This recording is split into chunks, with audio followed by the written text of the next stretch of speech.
정상외교 슈퍼위크의 우리로선 가장 큰 빅 이벤트가 한미 정상회담이죠. 이재명 대통령과 트럼프 대통령이 8월에 이어 불과 2달 만에 다시 만나는데 교착 상태에 빠진 관세 협상이 대타결을 이뤄낼까요?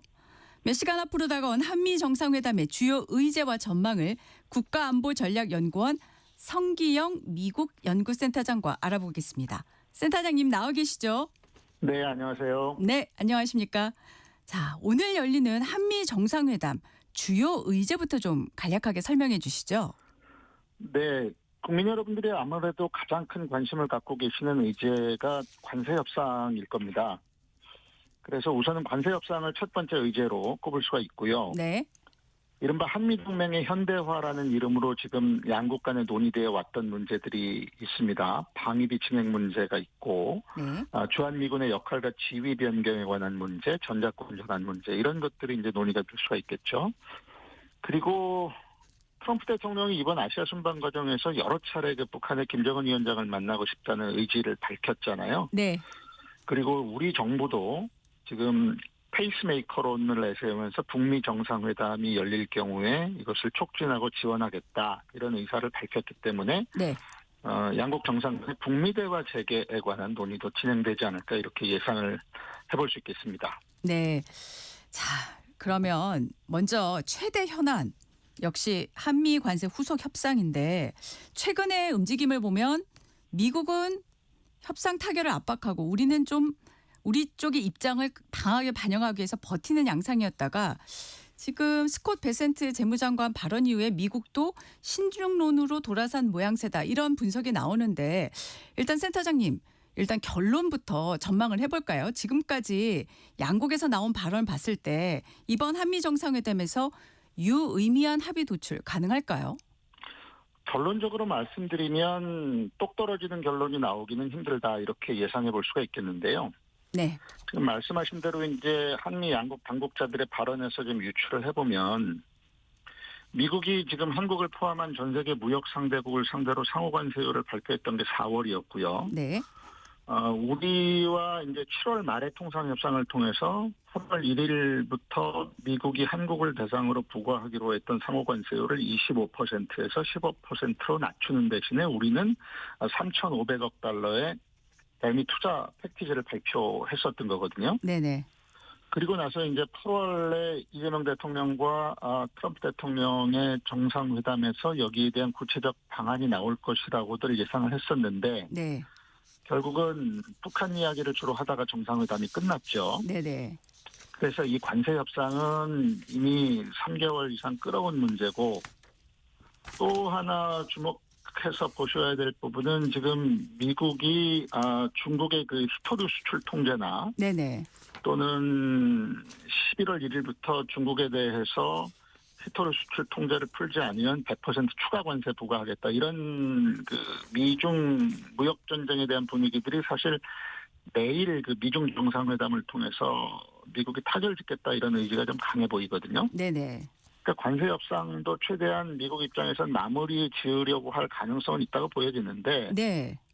문제는 이제 우리 정부가 이재명 대통령이 표현한 대로 상업적 합리성에 기초해서 협상을 하겠다라고 하는 의지가 강하고요. 예. 또 미국에 대한 투자의 결과로 우리 외환 시장이 흔들리는 일이 있어서는 안 된다라고 네.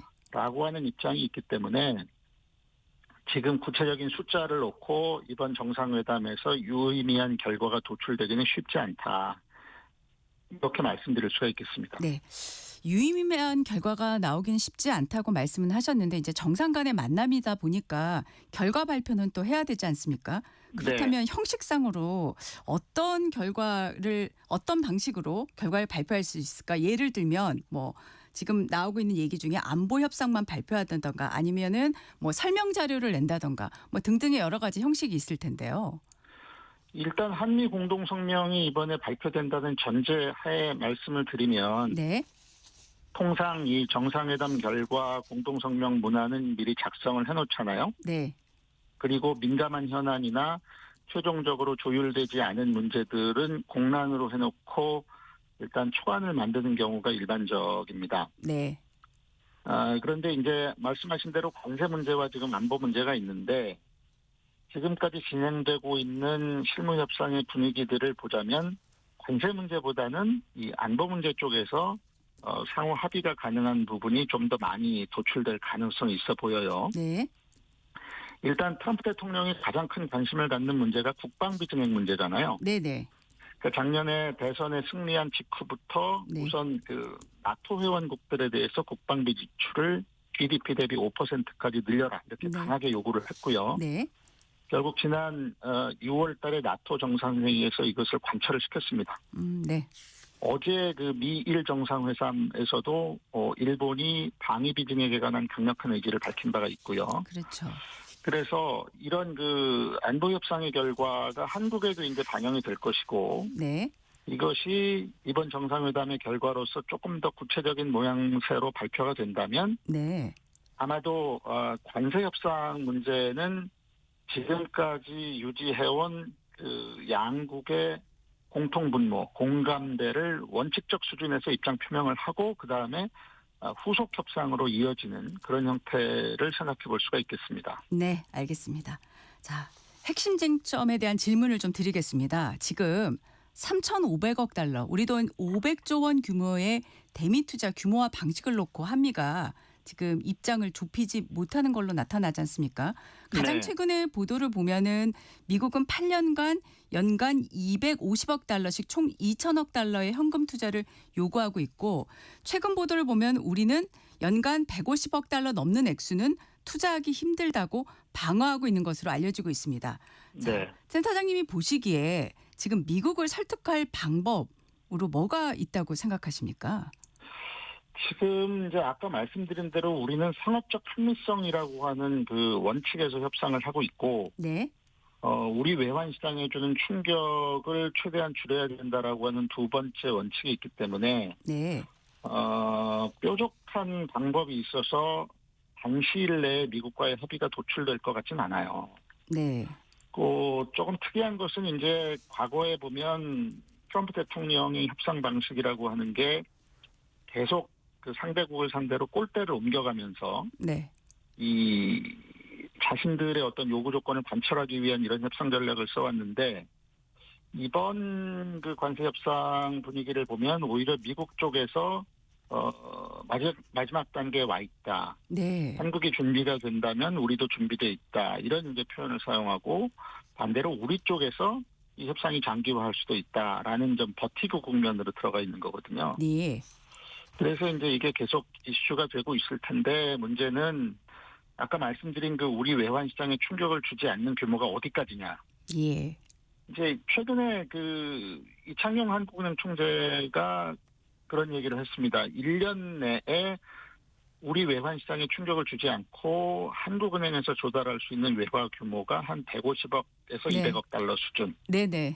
그래서 이제 말씀하신 대로 150달러 이상 힘들다. 이야기가 나오고 있는 건데 또 반면에 다른 쪽 보도에서는 우리가 한 70억 달러씩 10년간 네. 그 투자하는 방식을 제기했고 미국은 250달러씩 8년간 투자하는 방식 그러니까 2천억 달러 그러는 거죠. 네네. 이렇게 보면은 이 숫자의 차이가 생각보다 지금 큰 상황이거든요. 네네. 그래서 이제 우리는 조금 더 장기전으로 갈 수 있다라고 하는 그 예상을 하면서 관세 협상에 대비하고 있는 그런 상황일 것 같습니다. 네. 그 이재명 대통령이 블룸버그와의 인터뷰에서 지금 그 투자 방식을 놓고요. 3,500억 달러의 대미 투자 방식을 놓고 지금 EU 사례를 언급을 했어요. 네. 앞서 그 초반에는 이제 일본 사례가 많이 거론이 됐는데 이 이제 EU 사례를 보면 민간 기업 투자가 이제 들어가 있는 거지 않습니까? 네. 그리고 최근 국정감사 현장에서 조현 외교부 장관도 EU 방식의 투자를 언급을 했고요. 이 경우에 우리 경제에 대한 부담이 상당히 줄어들 것 같은데 이 부분은 어떻게 보십니까? 아무래도 민간 기업이 지금 이미 계획하고 있는 투자분을 이 3,500억 달러라고 하는 투자 패키지에 포함해서 계산을 한다면 네. 말씀하신 대로 정부의 부담이나 외환시장 충격이 줄어드는 것은 사실이죠. 네. 근데 미국이 이제 이런 방식을 수용할지는 아직 예단할 수 없는 거고요. 네. 이른바 EU 모델이라고 하는 게 이제 8월 말에 그 미국과 유럽연합이 공동 성명을 발표했는데 여기에 나옵니다. 네. 어떻게 표현되느냐 하면은요.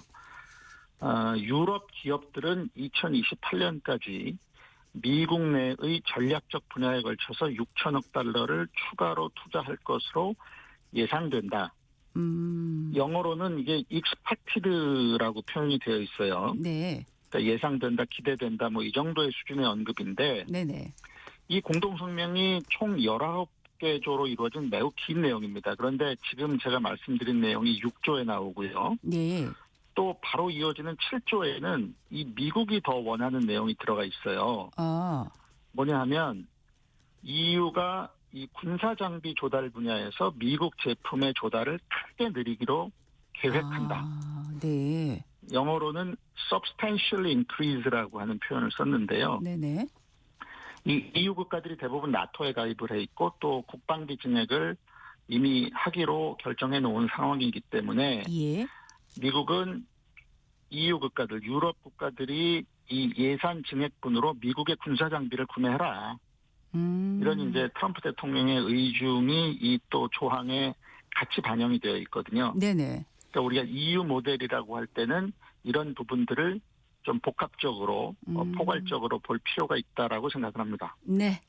지금 보도에 따르면은 한미 정상회담이 오늘 예정이 돼 있는데 그 직전에 김용범 실장과 김정관 장관이 러트닝 미 상무장관과 다시 한번 대면 협의를 추진한다고 지금 알려지고 있습니다. 마지막에 이른바 톱다운 방식으로 양국 간의 입장차가 좀 조율될 가능성은 어떻게 보십니까? 일단 그 김용범 정책실장과 김정관 산업통상자원부 장관이 지난주에 몇 차례 워싱턴을 방문해서 이제 러트닉 장관하고 협의를 했고 금요일 날 돌아왔습니다. 네. 그리고 지금 보도된 바로는 몇 차례 화상회의까지 있었다고 그랬고 네. 말씀하신 대로 이제 정상회담 직전에 추가 합의를 한다는 것으로 봐서는 아무래도 우리보다 미국 측에서 이번 정상회담을 통해서 가시적인 결과를 도출하고자 하는 의지가 강하다 이렇게 해석을 해볼 수 있을 것 같고요. 네네. 근데 우리 입장에서는 아까 말씀드린 그 투자 규모의 연간 배분이라든가 이런 문제에 있어서 아직 견해차가 큰 상황이기 때문에 여태까지 조율되지 않았던 이견들이 정상회담 직전에 두 사람의 협상을 통해서 전격적으로 조율될 것인가 에서는 제 개인적으로 조금 회의적입니다만 네. 협상 과정에서도 결국은 이재명 대통령과 트럼프 대통령의 의지에 달려 있다. 네. 이런 이제 정상회담을 통한 무역 협상에서 아무래도 총사령관은 양국의 대통령이기 때문에요. 예. 그런 얘기가 있었기 때문에 마지막 가능성은 조금 더 지켜볼 필요가 있겠습니다. 네. 마지막 가능성은 지켜볼 필요가 있다고 말씀을 하셨고요. 자, 트럼프 대통령이 전용기 안에서 기자들에게 마스가 프로젝트 조선업 부흥을 강조했습니다. 우리 협상키가 역시 조선업 협력인 것 같고요. 또 사실 앞서 미일 정상회담에서도 지금 조선업과 관련한 미일 간의 또 일종의 뭐 양해각서 합의문까지는 아니더라도요. 이런 게 나온 것 같은데 혹시 우리 쪽에서 이거와 관련한 좀 협상 카드를 활용할 방법은 있을까요? 이 조선업 협력이라고 하는 것은 이미 우리에게 중요한 협상 카드로 작용을 하고 있죠. 네. 트럼프 대통령도 마스가라고 하는 우리 측의 어떤 제안, 구상에 대해서 대단히 만족감을 드러낸 바가 있고요. 네. 왜 그러냐면 이제 미국 입장에서는 한국의 조선업과 협력한다고 하는 것이 단순히 기업 대 기업, 산업협력의 차원을 넘어서는 문제거든요. 네. 지금 미중 그 패권 경쟁 국면에서 중국 해군의 성장에 맞서기 위해서는 미국이 잠수함 건조 능력도 보강해야 되고 또 흔히 MRO로 불리는 이 유지 보수 정비 능력 이런 것들을 신장시키는 게 아주 시급한 일인데 네네. 트럼프 대통령이 스스로 고백한 대로 미국에는 이런 인력들이 없거든요. 네. 그래서 지난번에 이제 한미 관세 협상이 진행되고 있는 상황에서 미국의 해군성 장관이 한국에 와서 한화오션과 HD 현대 조선소를 둘러보고 갈 정도로 네.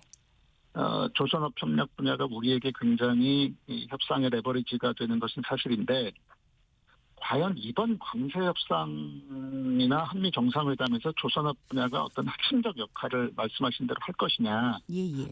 이것은 조금 이제 별개의 문제로 보여집니다. 이미 우리가 $1,500 정도의 조선협력 펀드를 조성해서 이것을 가지고 선박 건조라든가 MRO라든가 조선 기자재 같은 이 조선업 생태계 전반에 대해서 구체적 프로젝트를 합의한 바가 있거든요. 네네. 그렇기 때문에 조선업 문제가 이번 정상회담에서 핵심적 이슈로 부상하기보다는 네.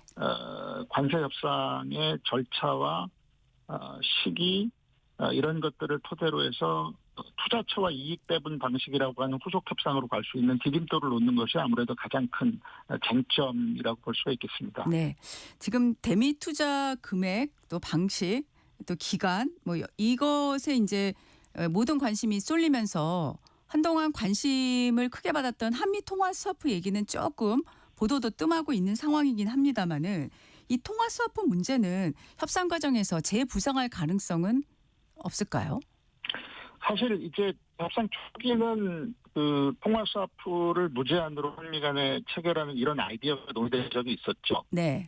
근데 이제 미국이 여기에 대해서 관심을 보이지 않았고 그래서 최근에는 좀 다른 방식이 논의되고 있는 것 같아요. 어떤 방식이냐 하면 네. 우리가 미국 재무부에다가 계좌를 하나 만들어 놓고 네. 우리는 투자 금액에 상응하는 원화를 거기에 입금을 하는 거죠. 네. 그러면 미국 정부가 이것을 근거로 해서 달러를 투자하는 방식. 이게 아르헨티나와 미국 간 통상협상에서 이런 그 전례가 있었다고 하는데요. 네. 그러니까 미국과의 투자 약속은 이행을 하고 그 대신에 외환 시장에 미치는 충격은 최소화하는 이런 방안 이라고 볼 수가 있어요. 네. 그래서 이제 통화스와프보다는 이런 좀 제3의 방식을 놓고 네. 실무 협상이 조금 더 진행될 것이다. 네네. 뭐 이 정도로 예상해 볼 수가 있겠습니다. 네. 자, 안보 관련한 질문을 좀 드리겠습니다. 네. 지금 관세 협상과 달리 한미 안보 협상은 진전이 있는 모양새인데 일단 국방비 증액이요. 미국에서 GDP 3.5% 수준으로 요구하고 있는데 요 안건은 이번에 타결될 가능성 어떻게 보십니까? 그 안보 문제에 있어서는 위성락 안보실장께서 문안도 이미 마련되어 있다 이런 표현을 하셨거든요. 예. 그래서 이번 정상회담에서 가장 이견의 폭이 좀 적은 분야로 꼽을 수 있을 것 같고요. 예.